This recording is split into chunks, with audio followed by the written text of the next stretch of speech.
Bonjour à tout le monde et merci de nous rejoindre donc sur cette réunion dédiée à la thématique des interruptions spontanées de grossesse, donc les ISG qu'on appellera tout au long de la réunion. Et cette thématique a pris beaucoup d'ampleur depuis la loi de juillet 2023, dont vous avez probablement entendu parler, qui visait à renforcer leur accompagnement et qui montre depuis une forte mobilisation des professionnels de santé. Donc, merci beaucoup de nous rejoindre. Ce sujet donc, est porté au réseau de périnatalité Occitanie par le pôle santé périnatale qu'on va représenter aujourd'hui, Florence Coste et moi-même. Et on aura l'occasion dans cette réunion d'aborder plusieurs points. Les actualités de ces derniers mois sur ce sujet, quelques aspects réglementaires. On aura aussi l'occasion de vous restituer l'enquête qui a été transmise aux établissements de santé en début d'été. Et on aura l'occasion de vous remercier d'avoir, pour tous les établissements qui ont participé à cette enquête, de vous remercier, d'évoquer avec vous les perspectives concernant les projets qu'on souhaiterait voir développés dans le futur. Et puis, on aura l'occasion de répondre à vos questions en fin de réunion. Donc, concernant les modalités de la réunion, avant d'entrer dans le vif du sujet, on voulait évoquer avec vous les quelques modalités pratiques de nos webinaires, à savoir que vos micros et caméras sont désactivés par défaut. Vous pouvez poser des questions, par contre, sur l'onglet questions-réponses de Zoom et on abordera ces questions en fin de réunion. Donc, n'hésitez pas à vous emparer de ça pour qu'on puisse échanger après.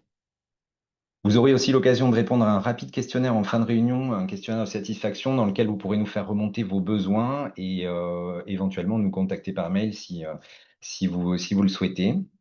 Et puis enfin, la réunion est enregistrée. Elle sera disponible en replay dans les jours qui viennent et vous serez informé par un petit mail si vous souhaitez revoir certaines parties des échanges ou en tout cas le transmettre à vos collègues qui n'ont pas pu assister. Alors commençons d'emblée par quelques actualités. La première, elle n'est pas si récente parce qu'elle date de juillet 2024, mais la Direction générale de l'offre de soins a publié une note d'information concernant la déclinaison des parcours d'interruption spontanée de grossesse, donc d'ISG, tel que prévu dans la loi de juillet 2023 que j'ai évoquée tout à l'heure. Plusieurs objectifs à cette note d'information. Tout d'abord, une meilleure identification des spécificités de ces prises en soins.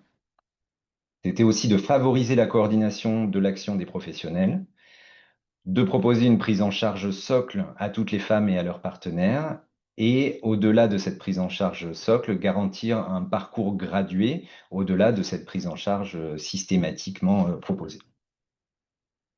Vous pouvez consulter la note des GOS, mais on la mettra avec le replay en tant que ressource à consulter plus tard. Quels sont les attendus de ce parcours? Eh bien, parmi ceux-là, on trouve plusieurs choses, notamment une attention particulière ciblée sur le moment de l'annonce, en ciblant notamment un discours et une information adaptés. On retrouve aussi une certaine homogénéité dans la prise en soin, qu'elle soit médicale ou psychologique. Et puis une coordination des acteurs qui passe par un recensement des professionnels de la ville et des établissements, un renforcement de la lisibilité du qui fait quoi et une meilleure communication entre professionnels. Donc, partant de là, un des premiers travaux initiés par le réseau en lien avec cette note des GOS a été de construire avec des professionnels de la région et une patiente partenaire, une patiente experte, un document d'information à destination des femmes et des couples confrontés à une interruption spontanée de grossesse. C'était quelque chose qui, suite à des enquêtes, faisait défaut dans les pratiques des professionnels qui n'avaient pas de ressources à donner à leurs patientes. Et voilà, c'est un des premiers travaux qu'on a menés. Ce document, il a été validé par notre conseil scientifique, il est à présent disponible et au format papier et l'ARS Occitanie a accepté de financer sa diffusion auprès des professionnels de la région. Donc à partir d'aujourd'hui, vous pourrez passer commande de ce document sur notre plateforme dédiée pour pouvoir le remettre à vos patientes. À savoir qu'il va être complété dans le futur par d'autres documents, une version facile à lire et à comprendre qui est en cours de travail et une version numérique. Et vous êtes invité, si vous le souhaitez, à nous faire vos retours sur ce document, si vous souhaitez le voir évoluer dans les prochaines semaines ou prochains mois. Voilà. Là encore, le lien pour commander sera noté dans le compte rendu de la réunion et dans les ressources compagnie du replay. Une autre actualité, c'est assez récemment, l'Agence nationale de sécurité du médicament, l'ANSM, a revu son cadre de prescription compassionnelle, le CPC, qui permet de prescrire certains médicaments en dehors d'une autorisation de mise sur le marché, d'une AMM. Et ce qu'on va retrouver dans ce texte, c'est l'évolution principale, on va dire, c'est la recommandation d'utiliser en association la mifepristone, donc la mifégine, et le misoprostol dans le cadre des grossesses arrêtées avant 14 semaines, et non plus le misoprostol seul. Donc ça, c'est quelque chose qui va pouvoir faire évoluer certaines pratiques chez les professionnels, même si on le verra un peu plus tard dans le cadre du forfait, de l'aspect pratique de cet accompagnement, de cette prescription, il y a encore des choses qui font défaut. Et on passe maintenant aux aspects réglementaires, on va dire. Eh bien, les arrêts de travail, tout d'abord. Depuis janvier 2024, il est possible de réaliser des arrêts de travail sans délai de carence pour les femmes et les couples confrontés à une interruption spontanée de grossesse. Pour ça, il faut utiliser un formulaire CERFA spécifique qui actuellement n'existe qu'au format papier. Et c'est l'occasion aussi de rappeler qu'à ce jour, seuls les médecins sont habilités à prendre en soin les interruptions spontanées de grossesse et donc à réaliser des arrêts de travail dans ce cadre. Donc ce formulaire CERFA ne s'applique qu'aux médecins. Voilà. Si vous l'avez jamais vu ou si vous souhaitez, voilà ce qui permet de reconnaître ces formulaires CERFA, donc arrêt de travail sans carence. On verra encore un peu plus tard aussi que l'approvisionnement de tels formulaires n'est pas forcément évident et c'est une interrogation qui reste et on aura l'occasion de l'aborder un peu tout à l'heure. Et si vous voulez nous préciser dans le chat ou dans les questions-réponses si vous rencontrez des difficultés, n'hésitez pas à le faire parce que ça pourra remonter à l'assurance maladie. La loi de juillet 2023 prévoyait également une protection relative des femmes contre le licenciement et c'est ce qui est mentionné dans le Code du travail avec la protection pendant quelque temps après l'interruption spontanée de grossesse.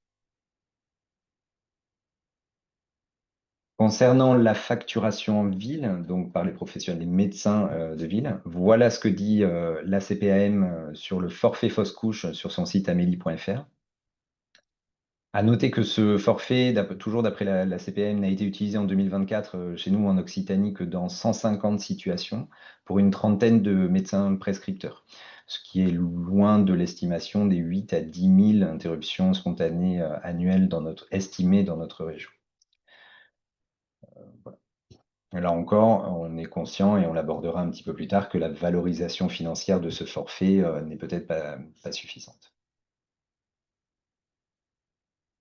Et enfin, donc un rappel sur le dispositif Mon soutien psy, qui a évolué au fur et à mesure du temps, qui ne s'appelait pas comme ça d'ailleurs au début, jusqu'à permettre 12 séances prises en charge, avec ou sans ordonnance, avec ou sans adressage pour la femme et ou son partenaire, avec une valorisation qui a augmenté à 50 euros, ce qui a permis le conventionnement croissant de professionnels du champ psy. Voilà, le site amélie.fr mentionne un annuaire pour retrouver les professionnels de proximité permettant d'adresser les patientes ou qu'elles s'adressent elles-mêmes en fonction de leur lieu de vie. Voilà, je vais passer la parole à Florence maintenant qui va nous faire un état des lieux donc, de ce qui se passe en établissement en Occitanie suite à l'enquête qui a été réalisée dernièrement. Florence, à toi. Merci. Bonjour à tous. Effectivement, je vais vous rapporter un petit peu les chiffres de l'enquête qu'on a réalisée auprès des établissements. Cette enquête, on l'a relancée à peu près un an après une première enquête qu'on avait diffusée auprès de tous les professionnels de santé. Cette fois-ci, on est resté focalisé sur les établissements de santé dans le but de voir un petit peu d'accès sur les protocoles, les parcours de soins tels que c'est mentionné dans les tests. Donc, d'abord, vous présenter un petit peu la méthode de cette enquête. On a diffusé un questionnaire auprès des établissements de santé via les responsables de service, que ce soit les chefs de service ou les sages-femmes coordinatrices. On l'a réalisé sur l'été 2025 avec un envoi et 2 relances. 26 établissements de la région ont répondu par leur sage-femme coordinatrice ou le chef de service, ce qui nous fait un taux de participation de 65% et on est assez satisfait. Ça confirme que c'est un sujet qui intéresse quand même beaucoup et qui mobilise en tout cas au niveau de la région. Donc on est assez content de pouvoir vous donner des chiffres qui sont quand même plutôt représentatifs. Alors sur les protocoles de soins, une des questions posées était de savoir si les établissements disposaient d'un protocole médical pour la prise en soin des interruptions spontanées de grossesse. Il s'avère que 73% des établissements ont répondu oui, ce qui suppose quand même que quasiment 27% des établissements n'en possèdent pas. Donc c'est quand même intéressant de voir que même si on s'en saisit, il y a encore des établissements qui prennent en soin sans un réel protocole de service. Et lorsque ce protocole existe, ça nous intéressait de savoir s'il était diffusé aux acteurs de la ville, puisque le lien ville-hôpital, on le sait, sur les interruptions spontanées de grossesse est hyper important. Souvent, met des bâtons dans les roues sur la prise en soin, tant pour les professionnels de ville que pour les patientes. Et donc, on a cherché à savoir si ces protocoles étaient connus de la ville.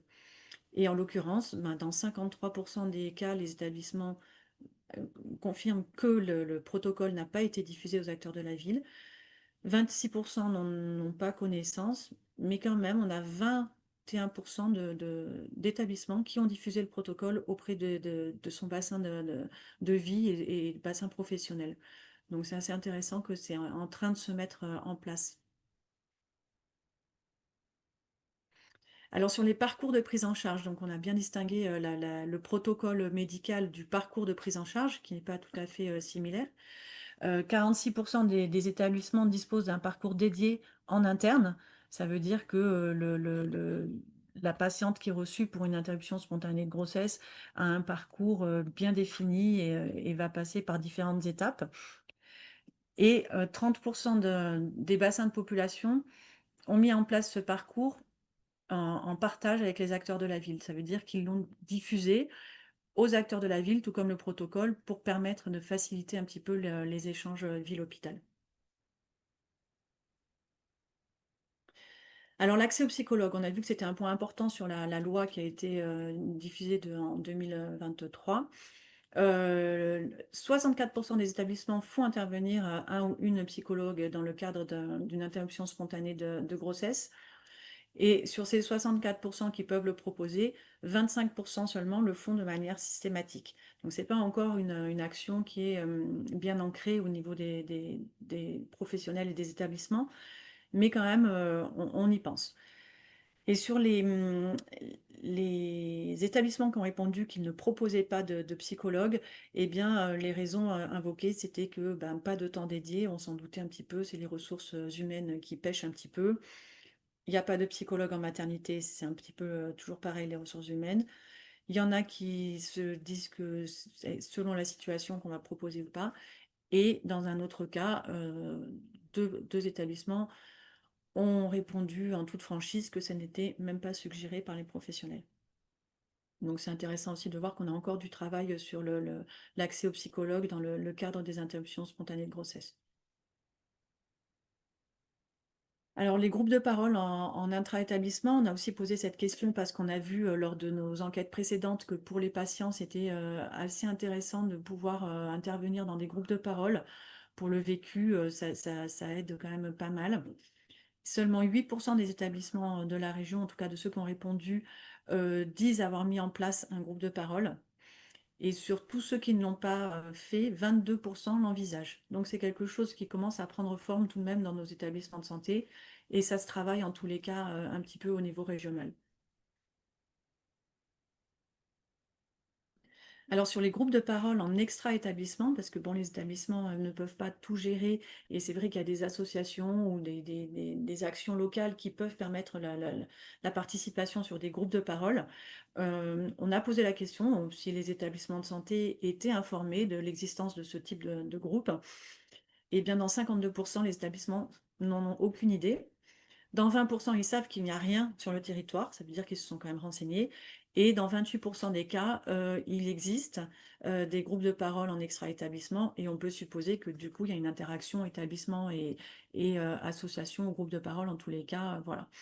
Alors je dis l'association parce que l'enquête, on a posé la question et dans 100% des cas, c'était porté par une association locale. Donc les interactions peuvent exister ville-hôpital sur le sujet des interruptions spontanées de grossesse. Alors sur la spécificité de l'arrêt de travail, Benjamin vous l'a rappelé tout à l'heure que pour les ISG, il y a un CERFA spécifique sans délai de carence. 44% des établissements connaissent ce CERFA spécifique. Donc ça veut dire quand même qu'il y en a plus de la moitié qui ne le connaissent pas.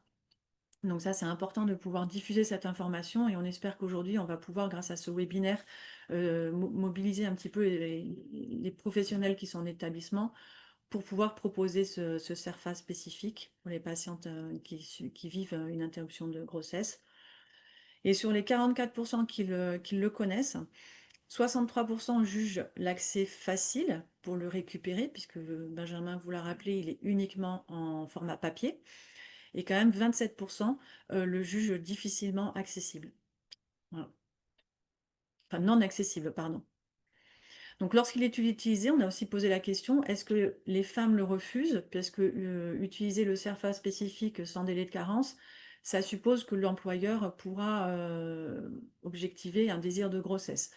Et du coup, sur les réponses, on a 9% des patientes, enfin des établissements qui disent que les patientes peuvent le refuser.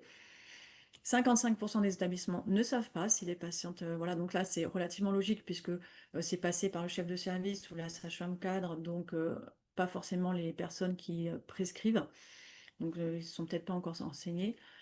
Et pour 36% des établissements, il n'y a pas de difficulté et les femmes ne le refusent pas.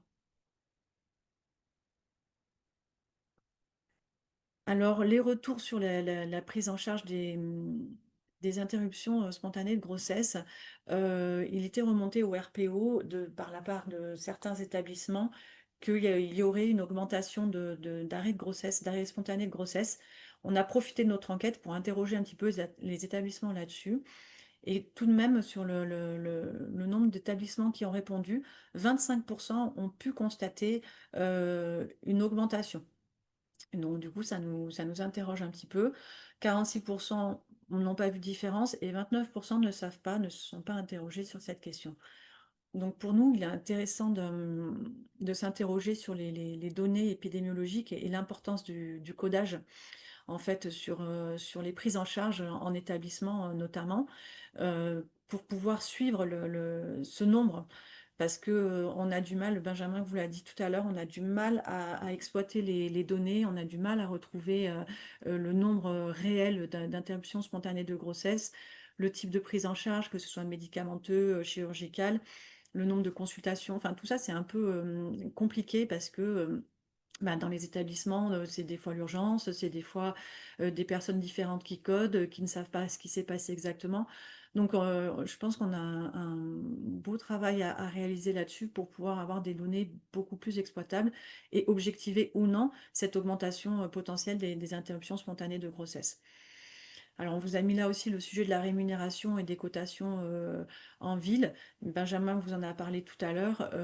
Il existe une vraie attente des professionnels de ville pour une revalorisation qui permettrait une prise en charge en ville. Parce qu'actuellement, la revalorisation, on va le voir un petit peu plus loin, n'est pas à l'avantage d'une prise en charge en ville.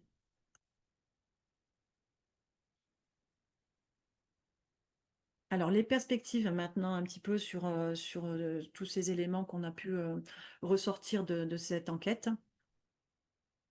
En premier lieu, on s'est positionné avec le réseau pour mettre en place un e-learning et qu'on est en train de réfléchir, de mettre en place et de peaufiner un petit peu.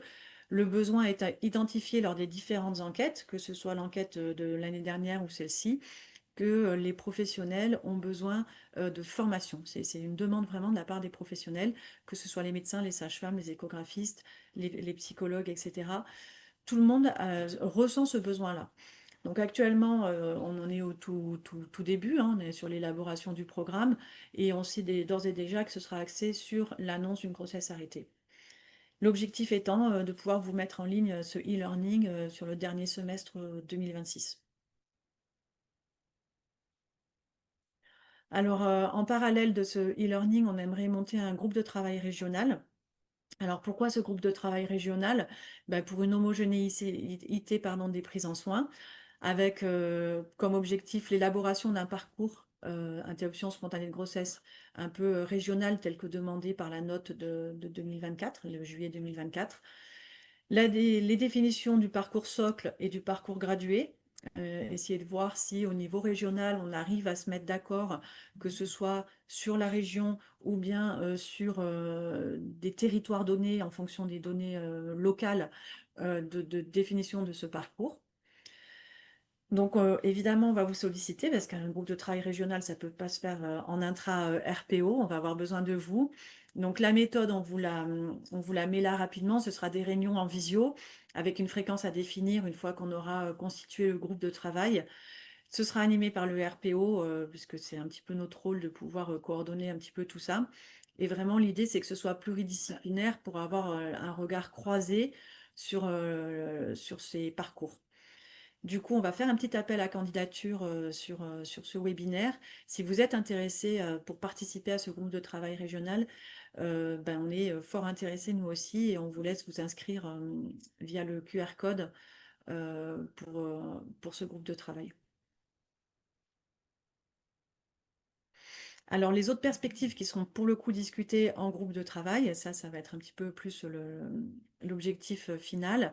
C'est le protocole régional, je viens de vous en parler, mais également, pourquoi pas, des fiches techniques pour aider au codage des interruptions spontanées de grossesse. Réfléchir aussi sur des supports de communication à destination des usagers. On a vu tout à l'heure le flyer qui a été développé par le RPO et que vous pouvez d'ores et déjà commander. Le FALC qui est en cours et éventuellement pouvoir réfléchir à l'organisation de groupes de parole, que ce soit régional, localement, etc. Donc vraiment tout ce groupe de travail, l'idée c'est de faire un petit peu un brainstorming général et de ressortir un petit peu, voilà. Donc on définira évidemment au début de groupe de travail quelles sont les priorités et comment on s'organise, mais l'idée elle est un petit peu là, c'est encore vague et on est preneur de toutes les bonnes suggestions. Et vous pouvez aussi nous en faire part sur le site du RPO via l'adresse mentionnée en bas.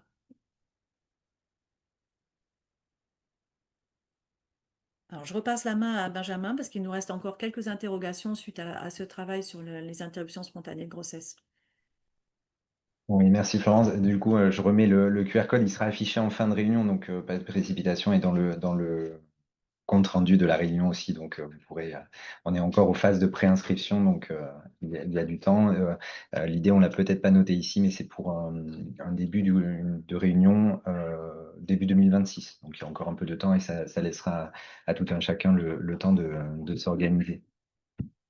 Donc oui, comme on le disait, il reste des interrogations. Alors on est en lien avec les différentes institutions qui vont pouvoir peut-être nous apporter des réponses.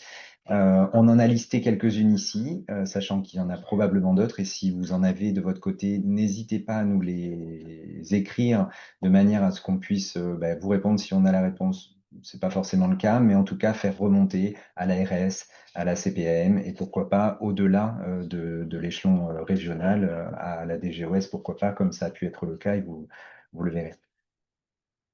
Donc, parmi les interrogations, le secret et l'anonymat. Alors, on l'a vu tout à l'heure avec ce qui est mentionné sur le site de la CPAM.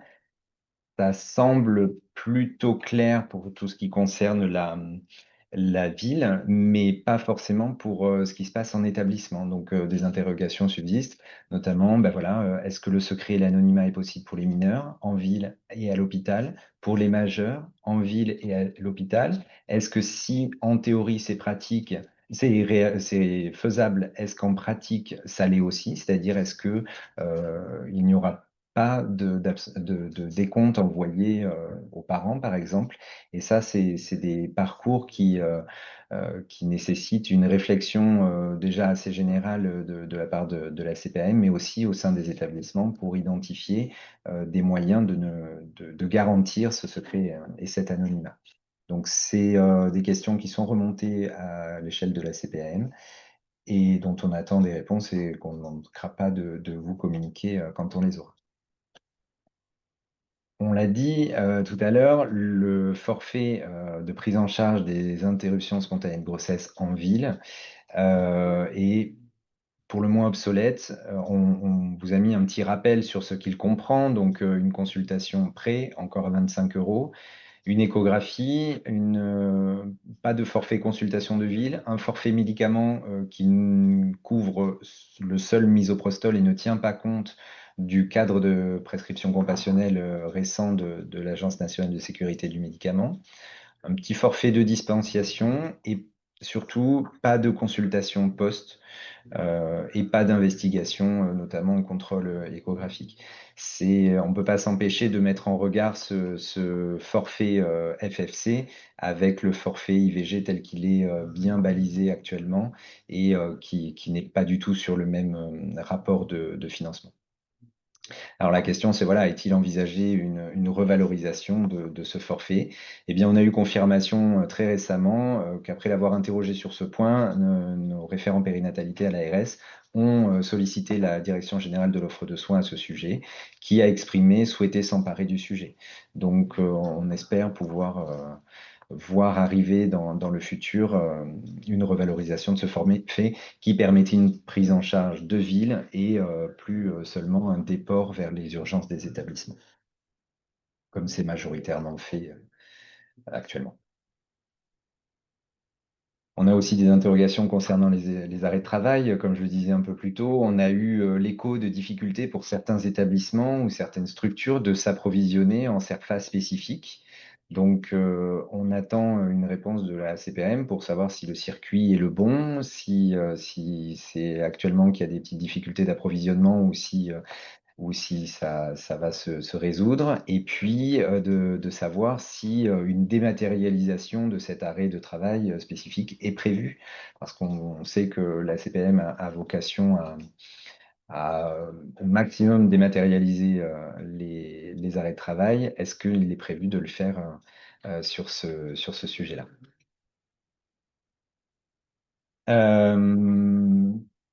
Une autre interrogation qui remonte beaucoup, hein, quand on a initié cette réunion d'aujourd'hui, c'est beaucoup remonté dans les commentaires, c'est concernant la place des sages-femmes dans ces accompagnements. Existe-t-il une réflexion nationale pour intégrer notre profession et permettre un renforcement de l'offre de soins, comme on a pu le voir en 2016 quand les sages-femmes se sont emparées de l'IVG? On peut voir que sur ce thème-là, récemment, le rapport de l'adresse qui est sorti il y a quelques jours nous montre que oui, les sages-femmes se sont emparées de cette thématique et je ne doute pas que si elles étaient incluses dans la réflexion sur les interruptions spontanées de grossesse, notre profession ne manquerait pas de s'en emparer. Eh bien, à ce sujet, la DGOS, là encore, nous a informé tout récemment qu'un travail est actuellement en cours, ce qui peut laisser entrevoir éventuellement une évolution législative. Alors, sous quel délai, ça, on ne le sait pas, mais en tout cas, il y a des travaux qui sont engagés à ce sujet et c'est une bonne nouvelle.